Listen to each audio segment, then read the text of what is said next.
Rəngli hissənin sahəsini tapmalıyıq. Rəngli hissənin sahəsini tapmaq üçün biz 6 bucaqlıdan çıxacağıq dairənin sahəsini. 6 bucaqlının sahə düsturunu yazaq. 6 bucaqlı 6 dənə bərabər tərəfli 3 bucaqdan ibarətdir. Çıxacağıq dairənin sahəsini. Bərabərdir.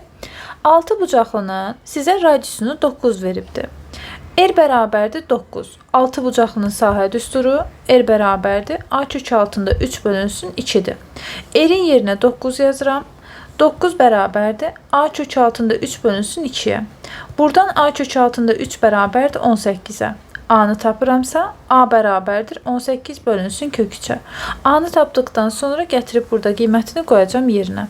6 vurulsun 18 bölünsün kök altında 3-ün kvadratı, vurulsun kök altında 3 bölünsün 4, çıxılsın pi vurulsun 9-un kvadratı. Edəcək 162 kök altında 3 çıxılsın 81 pi.